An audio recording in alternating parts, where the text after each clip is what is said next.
नमस्कार मित्रमैत्रिणींनो, तुमचं कंबाईन परीक्षेसाठीच्या गट ब गट क या सेवांसाठीच्या विशेष स्पेशल MCQ सिरीज चालू घडामोडींसंदर्भातल्या सिरीजमध्ये खूप खूप स्वागत आहे. द युनिक अकॅडमीच्या प्लॅटफॉर्मवरती हे एकूण 70 भाग आपण लॉन्च केलेले आहेत. दररोज रात्री 8 वाजता एक भाग आपला प्रीमियर होतो आहे. आज आपण चालू घडामोडींमधला एकूण 5वा भाग बघणार आहोत, अर्थसंकल्प आणि बँकिंग संदर्भातला. तर मित्रमैत्रिणींनो, तुम्हाला हा भाग बघताना काही प्रश्न असतील, काही शंका असतील तर त्या तुम्ही कमेंट बॉक्समध्ये टाका. अगोदरचे आपले 4 भाग तुम्ही पहा, नक्कीच पहा. ते आपल्या युट्यूब चॅनलवरती, युनिक अकॅडमीच्या युट्यूब चॅनलवरती अवेलेबल आहे. क्रीडा, पुरस्कार, नियुक्ती, निवड, विज्ञान तंत्रज्ञान, संरक्षण, कृषी सहकार या संदर्भातले एपिसोड्स आपले ऑलरेडी आपल्या युट्यूब चॅनलवरती पब्लिश आहे. मी केतन कुमार पाटील दर शनिवारी रात्री 8 वाजता हा एपिसोड चालू घडामोडींसंदर्भातला घेऊन येतो आहे. आज आहे 23 नोव्हेंबर आणि आज आपण पाहत आहोत अर्थसंकल्प आणि बँकिंग संदर्भातले प्रश्न. बघा, अतिशय डिटेलमध्ये काही बेसिक प्रश्न, काही कठीण प्रश्न, अशा 3 टप्प्यांमध्ये आपले हे प्रश्न 20 प्रश्न आपण बघणार आहोत. पहिला प्रश्न आहे बघा, खालील विधानं अभ्यासा. अर्थमंत्री निर्मला सीतारामन यांनी 1 फेब्रुवारी रोजी संसदेत अंतरिम अर्थसंकल्प मांडला. अंतरिम अर्थसंकल्पात सरकारच्या उर्वरित कालावधीकरता खर्च व उत्पन्नाचे तात्पुरते नियोजन केलेले असते. सत्य विधानं ओळखा. पर्यायी उत्तर काय? फक्त ब, दोन्ही, वरीलपैकी नाही आणि फक्त. याचं उत्तर आहे पर्याय क्रमांक 2, दोन्ही. स्पष्टीकरण बघूयात. 26 नोव्हेंबर 1947 रोजी अर्थमंत्री R.K. शनमुग यांनी मांडलेल्या अर्थसंकल्पाचं वर्णन अंतरिम अर्थसंकल्प असं केलेलं आहे. तर अंतरिम अर्थसंकल्प हा निवडणुकांच्या अगोदर लॉन्च केला जातो, जेव्हा आचारसंहिता लागणार असते निवडणुकांच्या अगोदरची. त्याच्यामुळे तर ही दोन्ही विधानं बघा तुम्ही. 16व्या वित्त आयोगाचे फायनान्स कमिशनचे अध्यक्ष कोण आहेत? 1 अरविंद पनगडिया, विवेक देवरॉय, 3 MS विश्वनाथ आणि 4 रमेश देवव्रत. अनेक लोकांना याचं उत्तर माहिती असणार आहे. याचं उत्तर असणार आहे पर्याय क्रमांक 2 विवेक देवराय. वित्त आयोग, फायनान्स कमिशन हे दर 5 वर्षांनी राष्ट्रपतींद्वारे स्थापन केला जातो. कलम 280 नुसार कार्य हे त्याचं केंद्र आणि राज्यांमध्ये करांचं विभाजन करण्यासाठी केलं जातं आणि राष्ट्रपतींना सल्ला देणे हे असतं. याचे इतर सदस्य कोण कोण आहेत? तर अजय नारायण झा, ॲनी जॉर्ज मेथ्यूज, सौम्यकांती घोष आणि ऋत्विक पांडे हे 4 सदस्य आहेत आणि विवेक देवराय हे आयोगाचे अध्यक्ष आहेत. पुढे बघूया. T+0 T+0 प्रणाली कशाशी संबंधित आहे? 1 डीमॅट खाते संबंधित, 2 करांचे टप्पे ठरवण्यासाठी, बँकिंग व्यवहार जलद करण्यासंबंधित आणि 4 समभाग खरेदी विक्री प्रक्रियेत गतिमानता आणण्यासंबंधित. तुम्ही पर्याय 1 वेळा बघा. उत्तर आहे याचं पर्याय क्रमांक 4 समभाग खरेदी विक्री प्रक्रियेत गतिमानता आणण्यासंदर्भात. शेअर मार्केटमध्ये आता अनेक लोक इंटरेस्ट घ्यायला लागलेत. कोरोना कालावधीनंतर यामध्ये अनेक प्रकारे वाढ झालेली आहे. तर हे जे समभाग खरेदी विक्री करतात यामध्ये गतिमानता आणण्यासंदर्भात जी प्रणाली काम करते ती T+0 प्रणाली काम करते आणि यामध्ये डीमॅट खात्यांमध्ये स्पीड असणं गरजेचं असतं. याची सुरुवात जी झाली आहे ती 24 मार्च 2024 पासून सुरू झाली आहे. या प्रणालीत सुरुवातीला निवडक 25 कंपन्यांच्या समभागांचा समावेश असेल. आधी शेअर बाजारात T+1 सेटलमेंट प्रणाली लागू होती, म्हणजे शेअर विकल्यानंतर एका दिवसानंतर पेमेंट होतं. आता जसं राईट टाइम ग्रॉस सेटलमेंट असं जे पैशांच्या देवाणघेवाणीत असतं तसं या समभागांमध्ये आज रोजी इमिजिएट ते सेटलमेंट होईल, म्हणजे आजच खरेदी आजच विक्री असा यामध्ये व्यवहार केला जाईल. ठीक आहे, पुढे बघूयात आपण. नुकतेच रिझर्व्ह बँकेच्या स्थापनेस 2024 मध्ये वर्ष पूर्ण झाली. 1 12 वर्ष, 90 वर्ष, 85 वर्ष, 75 वर्ष. आता तुम्हाला सगळ्यांना माहिती आहे याचं उत्तर पर्याय क्रमांक 2. RBI स्थापना 1 एप्रिल 1935. कायदा मात्र 34चा होता. याचं मुख्यालय मुंबईमध्ये आहे. राष्ट्रीयकरण या बँकेचं झालं 1 जानेवारी 1949ला. उद्देश काय आहे तर व्यापारी बँका, वित्तीय संस्था इत्यादींच्या कारभारावर लक्ष ठेवणं, पतचलन घडवून आणणं आणि महागाईवर नियंत्रण ठेवणं. त्यासाठी केंद्र सरकारने 90 रुपयांचं नाणं जारी केलेलं आहे. 90 वर्ष कंप्लीट झाली आहेत म्हणून याचा मोठा समारोह आयोजित केला गेला होता. RBIला एकूण 2024 मध्ये 90 वर्ष पूर्ण झाली. आता आपण पुढचा प्रश्न बघूयात. बघा, अर्थव्यवस्था आणि अर्थसंकल्प या संदर्भातले काही प्रश्न आहेत. थेट विदेशी गुंतवणूक फॉरेन डायरेक्ट इन्व्हेस्टमेंट कोणतं राज्य प्रथम क्रमांकावर आहे? 1 महाराष्ट्र, 2 गुजरात, 3 कर्नाटक आणि 4 तामिळनाडू. आपल्या सगळ्यांना माहिती आहे याचं उत्तर हे महाराष्ट्र राज्य असं असणार आहे. गेल्या वर्षभरात म्हणजे एप्रिल 2023 ते मार्च 2024 राज्यात 1,25,000 कोटींची थेट विदेशी गुंतवणूक झाली. गेल्या 5 वर्षात 30% गुंतवणूक महाराष्ट्रामध्ये झालेली. एकूण भारतात होणाऱ्या गुंतवणुकीच्या 30% गुंतवणूक ही महाराष्ट्रामध्ये फॉरेन डायरेक्ट इन्व्हेस्टमेंट झालेली आहे. आता आपण पुढचा प्रश्न बघूया. खालीलपैकी कोणत्या बँकेला रिस्क मॅनेजर पुरस्कार देण्यात आला? 1 bank of China, bank of England, 3 RBI reserve bank of India आणि 4 स्विस बँक. आपल्या भारतात प्रश्न आहे, महाराष्ट्राशी संबंधित प्रश्न आहे, बँकेचं खातं. हा प्रश्नाचं उत्तर RBI हे असं आहे. हा पुरस्कार लंडन स्थित सेंट्रल बँकिंग तर्फे दिला जातो. याच बँकेमध्ये सगळ्या जगांमधल्या सोने हे जे स्टोअर केलं जातं, गोल्ड, तर ते या लंडन बँकेमध्ये, सेंट्रल बँकेमध्ये केलं जातं. जोखीम संस्कृती आणि जागरूकता संबंधी उत्कृष्ट कामगिरीबद्दल हा पुरस्कार देण्यात येतो. हा पुरस्कार RBIच्या वतीने मनोरंजन मिश्रा यांनी स्वीकारला. ठीक आहे, पुढे बघूयात. केंद्रीय अर्थसंकल्प 2024-25 नुसार नवीन कर प्रणाली इतक्या टक्क्यांपासून ते इतक्या टक्क्यांच्या दरम्यान ठेवण्यात आलेली आहे. म्हणजे कुठल्या कुठल्या स्लॅब्समध्ये आपल्याकडे टक्के असतील, कुठल्या कुठल्या स्लॅबमध्ये आपल्याकडे टॅक्स घेतला जाणार आहे. पहिला स्लॅब आहे तो 0 ते 30%, दुसरा असतो 0 ते 25%, तिसरा आहे 0 ते 35 आणि 4 आहे 0 ते 40. आता आपल्या सगळ्यांना माहिती आहे की एकूण आपल्याकडची जी कर रचना आहे ती 0 ते 30 अशी असते. उत्तर याचं 1 आहे. पुढे बघूयात, त्याला काय वेगळ्या स्पष्टीकरणाची गरज नाही. केंद्रीय अर्थसंकल्प 2024-25 नुसार अर्थसंकल्पात किती घटकांना प्राधान्य दिले आहे? बघा, अर्थसंकल्प जेव्हा सादर केला गेला त्या दिवशी लक्षात आणून दिलं निर्मला सीतारामन यांनी की आपल्याला कुठल्या घटकांवरती मेजरली फोकस करायचंय. पहिला पर्याय 8 घटक, दुसरा 10 घटक, तिसरा 9 घटक आणि चौथा 11 घटक. तर नवीन सरकारला नंतर जेव्हा अर्थसंकल्प सादर केला गेला तेव्हा त्यामध्ये म्हटलं होतं की एकूण 9 घटकांवरती आपल्याला फोकस करायचा आहे. तर विकसित भारत जर आपल्याला करायचा असेल तर अर्थमंत्र्यांनी असं घोषित केलं होतं की आपल्याला एकूण 9 घटकांवरती फोकस करायचा आहे. पहिला घटक आहे कृषी क्षेत्रातील उत्पादकता आपल्याला इन्क्रीज करायची आणि त्याची लवचिकता ही वाढवायची आहे. कमीत कमी लोकांमध्ये जास्तीत जास्त उत्पादन आपल्याला घेता आलं पाहिजे. रोजगार निर्माण करायचा आहे आणि कौशल्य आधारित रोजगाराची आपल्याला वाढ करायची आहे. तिसरा भाग आहे सर्वसमावेशक मनुष्यबळ विकास करायचा आहे आणि सामाजिक न्यायाचं धोरण आपल्याला पुढे घेऊन जायचं आहे. 4 उत्पादन आणि सेवा यावरती फोकस करायचा आहे. शहरी विकास, ऊर्जा सुरक्षा, पायाभूत सुविधा, इन्फ्रास्ट्रक्चरल ग्रोथ, अद्ययावत सुधारणा, नवीन नवीन गोष्टी आणि नवक्रम संशोधन आणि विकास, रिसर्च, इंटिग्रेशन यासाठी आपल्याला काम करायचं. हे 9 घटक होते ज्यामध्ये आपला अर्थसंकल्प बसवायचा अर्थमंत्र्यांनी प्रयत्न केलेला आहे. पुढे बघा, अर्थसंकल्प 2024-25 नुसार कोणता कर रद्द करण्याची घोषणा निर्मला सीतारामन यांनी केली होती? 1 सेवा कर, 2 मनोरंजन कर, 3 प्रत्यक्ष कर डायरेक्ट टॅक्स आणि 4 एंजल कर एंजल टॅक्स. आपल्या सगळ्यांना माहिती आहे की याचं उत्तर हे एंजल कर एंजल टॅक्स यामध्ये आहे.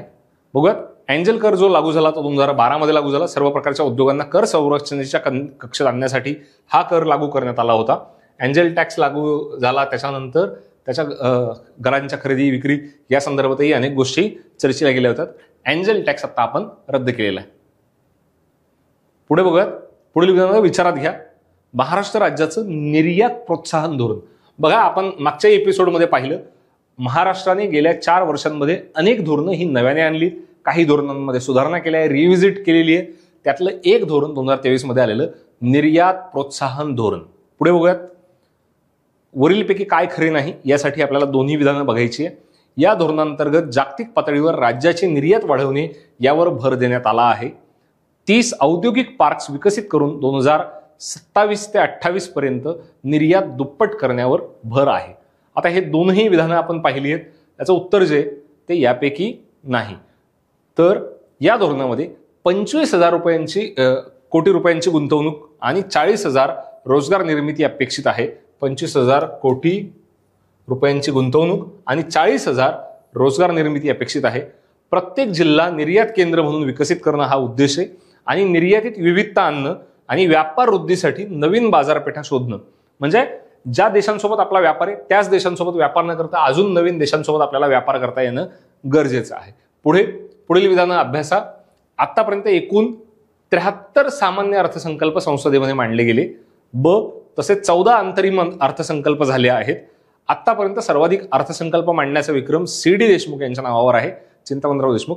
नुकताच निर्मला सीतारामन यांनी 23 जुलै 2024 रोजी त्यांचा एकूणात 8वा अर्थसंकल्प सादर केला. वरीलपैकी असत्य विधाने ओळखा. अ व ड, ब व क, क व ड, अ क ड. याचं उत्तर पर्याय क्रमांक 3 असं आहे. 1. अर्थसंकल्प म्हणजे सरकारने जमा व खर्चाचे आकडे ज्या दस्तावेजांमध्ये मांडले असतात त्याला अॅन्युअल फायनान्शियल स्टेटमेंट, ज्याला सामान्य भाषेमध्ये आपण बजेट असं म्हणतो. अर्थसंकल्प नेहमी पुढील वर्षाच्या खर्चांसाठी मांडला जातो. निर्मला सीतारामन यांनी 7वा अर्थसंकल्प त्यांचा मांडलाय, तो 8वा नाहीये. सर्वाधिक अर्थसंकल्प मोरारजीभाई देसाई 10 वेळा यांनी मांडलेत. अर्थसंकल्प हा कलम 112 नुसार संसदेमध्ये मांडला जातो, सादर केला जातो, त्याच्यावरती परवानग्या घेतल्या जातात. त्यामुळे यामधले पर्याय क्रमांक 3 क व ड हे विधान चूक. भारताचे मुख्य आर्थिक सल्लागार कोण आहेत? 1. सुमन बेरी, 2. डॉक्टर निरंजन राजाध्यक्ष, 3. कौशिक श्रीवास्तव आणि 4. Doctor V Nageswaran. याचं उत्तर पर्याय क्रमांक 4 डॉक्टर व्ही नागेश्वरन असं आहे. पुढे बघूयात प्रश्न क्रमांक 13. स्टार्टअप योजना. बघा, भारत सरकारची ही मोठी योजना, फेमस योजना आहे. अंमलबजावणी करण्यात अव्वल स्थानी म्हणजे पहिल्या क्रमांकावर असणारं राज्य कोणतं? 1. गुजरात, कर्नाटक, उत्तर प्रदेश आणि महाराष्ट्र. उद्योग विकास या संदर्भात जेव्हा नाव येतं तेव्हा महाराष्ट्र हा नेहमीच पहिल्या क्रमांकावर राहिलेला आहे. स्टार्टअप योजना 16 जानेवारी 2016 रोजी झाली. इकोसिस्टीमला चालना देण्यासाठी स्टार्टअप उद्यमींना प्रोत्साहन दिलं जातं. तसेच केंद्राकडून गुंतवणुकीसाठी मदत केली जाते. या उद्योगांना बळ देण्यासाठी केंद्राकडून 10,000 कोटींची तरतूद करण्यात आलेली आहे. राज्यांचा क्रम असा आहे: महाराष्ट्र पहिलं, कर्नाटक दुसरं, तिसरं दिल्ली आणि चौथं युपी. स्टार्टअप योजनांमध्ये महाराष्ट्र हा पहिल्या क्रमांकावर आहे, दुसऱ्या क्रमांकावर कर्नाटक हे राज्य आहे. पुढे बघूयात अर्थसंकल्पीय अंदाजानुसार 2024 ते 25 सरकारचा प्रमुख क्षेत्रांवर होणारा खर्च उतरत्या क्रमानुसार योग्य क्रम ओळखा. इथं उतरत्या क्रमानुसार लावलेला कुठला आहे आणि जो योग्य क्रम आहे तो ओळखा. व्याज, वाहतूक, संरक्षण आणि ग्रामीण विकास हे पहिलं आहे. दुसरं व्याज, संरक्षण, वाहतूक, ग्रामीण विकास दुसरं आहे. तिसरं आहे ग्रामीण विकास, व्याज, संरक्षण आणि वाहतूक. चौथं आहे संरक्षण, वाहतूक, ग्रामीण विकास आणि व्याज. याचं उत्तर पर्याय क्रमांक 1 असं आहे. व्याजावरती खर्च, नंतर वाहतुकीवरचा, नंतर संरक्षणावरचा आणि ग्रामीण विकासावरचा. हा उतरत्या क्रमाने अर्थसंकल्पीय अंदाजानुसार सरकारचा प्रमुख क्षेत्रांवरती होणारा खर्च आहे. व्याज म्हणजे आपण घेतलेल्या कर्जांवरती जे सगळ्यात जास्त रक्कम जी कर्ज होते ते आपल्याला व्याज यावरती जाते. पुढे बघा निवृत्ती वेतन, खाद्य अनुदान, खत अनुदान, पेट्रोलियम, कृषी व संलग्न कार्य आणि गृहकार्य हेही याचेच भाग आहेत. पुढे आयकर विवादांच्या निराकरणासाठी सरकारने अर्थसंकल्पात कोणती योजना प्रस्तावित केली आहे? अर्थसंकल्पामध्ये अनेक नव्या योजना सुरू करणार असतात, नवीन मार्ग सुरू करणार असतात, याची घोषणा केली जाते. आता अर्थसंकल्प, रेल्वे बजेट जवळपास एकच आहे. त्यामुळे अशा अनेक योजनांमध्ये आपल्याला आयकर हा सगळ्यात महत्त्वाचा भाग असतो. इन्कम टॅक्स भरणाऱ्यांचं प्रमाण आता हळूहळू वाढायला लागलं. तर विश्वास्य सहाय्यता 2024, विवाद से विश्वास 2024, 3 अभय योजना 2024 आणि 4 यापैकी नाही. तर यातलं विवाद से विश्वास ही योजना प्रस्तावित केलेली होती आयकर विवादांच्या निराकरणासाठी. आपला टॅक्स किती भरावा, तो कसा भरावा, त्यात काय चुका झाल्या आहेत का, या संदर्भात जे काय विवाद आहेत त्यावरती सोल्युशन विवाद से विश्वास 2024 पासून सुरू करण्यात येणार आहे. पुढे बघूयात बजेट 2024 ते 25चे एकूण मूल्य हे इतके लाख रुपये आहे. 40 लाख, 65 लाख, 68 लाख, 48 लाख आणि 35 लाख हजार. ठीक आहे, याचं उत्तर आहे पर्याय क्रमांक 3 48 लाख कोटी रुपये बजेट 2024-25चं एकूण मूल्य हे आहे. पुढे बघूयात पेमेंट बँक्स. तुमच्या मोबाईल्समध्ये तुम्ही पेमेंट्स बँक्स वाचतात. पोस्टाची ही पेमेंट्स बँक आहे. तर या एकूणच पेमेंट बँक्स आहेत, त्याविषयी खालील विधानं विचारात घ्या. नचिकेत मोर समितीच्या शिफारसीनुसार आरबीआयने या बँकांची स्थापना केली. या बँका 2 लाख रुपयांपर्यंतच्या ठेवी स्वीकारू शकतात. एअरटेल पेमेंट्स बँक ही देशातली पहिली पेमेंट बँक ठरली. 4 आरबीआयने 31 जानेवारी 2024 रोजी फिनो पेमेंट बँकेवर निर्बंध घातले होते. योग्य विधानं ओळखा. अ क ड, ब क ड, अ ब क, 4 अ ब ड. तर यातलं पर्याय क्रमांक 3 हे उत्तर आहे. पर्याय क्रमांक 3, जनतेला मूलभूत बँकिंग सेवा देऊन आर्थिक समावेशनाला चालना देण्यासाठी 2014 मध्ये आरबीआयने या बँका स्थापन केल्या.